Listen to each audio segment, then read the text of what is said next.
সৎসঙ্গ একজন মানুষকে কত দূর এগিয়ে নিয়ে যেতে পারে আজকে আপনাদের সাথে একটা বাস্তবমুখী গল্প শেয়ার করি। সো আইনস্টাইনকে আমরা কম বেশি সবাই চিনি, ওনার একজন পার্সোনাল ড্রাইভার ছিল। সো আইনস্টাইন এবং তার পার্সোনাল ড্রাইভার একদিন একটা প্রোগ্রামে যাচ্ছিল। সো যাওয়ার সময় গাড়ির মধ্যে দুইজনের কথা হচ্ছিল।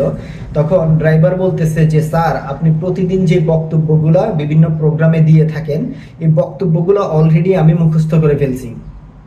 তখন আইনস্টাইন বলল, তাহলে তো ভালোই হয়, একটা কাজ করো, আমরা আজকে যে প্রোগ্রামে যাচ্ছি এই প্রোগ্রামে তেমন কেউ আমাকে চিনে না, আজকে তুমি ওই প্রোগ্রামে বক্তব্য দিবা। তখন ড্রাইভার বলল আচ্ছা ঠিক আছে। তখন তারা প্রোগ্রামে গেল। প্রোগ্রামে গিয়ে ড্রাইভার খুব চমৎকারভাবে বক্তব্য দিল, কেউ ধরতে পারলো না যে এটা আইনস্টাইন না। সো ওখান থেকে একজন ব্যক্তি উঠে প্রশ্ন করলো, খুব কঠিন একটা প্রশ্ন করলো। তখন আইনস্টাইনের ড্রাইভার উপস্থিত বুদ্ধি দিয়ে বলল যে এইটা তো অনেক ইজি প্রশ্ন, এটা আমার ড্রাইভার উত্তর দিবে। তখন ড্রাইভার ছিল কে? আইনস্টাইন খুদ নিজেই। তখন আইনস্টাইন এই প্রশ্নটার উত্তর দিল।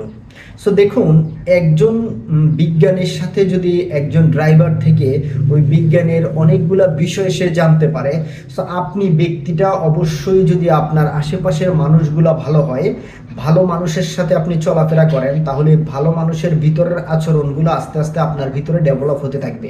আর আপনার আশেপাশে যদি টক্সিক পিপল থাকে, নেগেটিভ পিপল থাকে, তাহলে এই নেগেটিভিটি আপনার ভিতরে ডেভেলপ হতে থাকবে। সো অবশ্যই অবশ্যই যদি আপনি সফল হতে চান, তাহলে আপনার আশেপাশের পরিবেশ বদলান।